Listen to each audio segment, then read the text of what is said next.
গল্পের শুরুতে আমরা মিকিকে দেখতে পাই।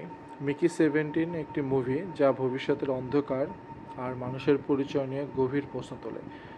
এই প্রশ্নের উত্তরে কেন্দ্রবিন্দুতে আছে মিকি। সে একজন এক্সপেন্ডেবল। এই শব্দটার মানে হলো এমন একজন মানুষ যাকে শুধু মিশনে পাঠানো হয় না, এবং মিশনে পাঠানোর পর যেখানে তার মৃত্যু অসম্ভব। তার কাজ মরার জন্য তৈরি থাকা, যে কোনো সময় তার মৃত্যু হতে পারে। কিন্তু এই মৃত্যুর পর সে হারিয়ে যায় না। প্রতিবার মারা যাওয়ার পর সে নতুন করে একটা কোলন হয়, যার মধ্যে আগে সব স্মৃতি, অভিজ্ঞতা ট্রান্সফার করে দেওয়া হয়। এইভাবে তার মৃত্যু হয়, কিন্তু মিকি কখনো শেষ হয় না। আর এই মুভিতে আমরা দেখতে পাই মিকির 17তম ভার্সন, মানে মিকি 17। কিন্তু হঠাৎ করে এমন কিছু ঘটে যা সিস্টেমকে ভেঙে ফেলে। মিকি 16, অর্থাৎ আগের ভার্সন, মরে যায়নি, সে কোনোভাবে বেঁচে গিয়েছে এবং সে ফিরে এসেছে।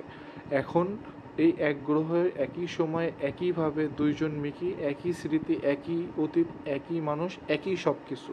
এটা আসলে কিভাবে কি করবে সেটা দেখতে হবে।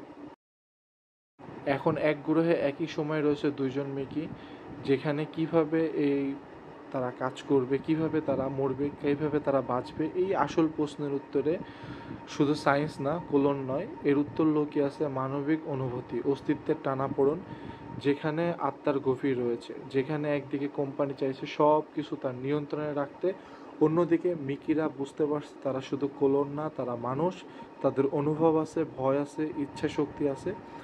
মিকি যখন নিজের অস্তিত্ব টিকিয়ে রাখার জন্য লড়াই করে, তখন সে ধীরে ধীরে আবিষ্কার করে মানুষ হওয়া মানে শুধু শরীর না, মানুষ হওয়া মানে শুধু প্রশ্ন করা না, অনুভব করা না, ভালোবাসা না, বাঁচতে চাওয়া।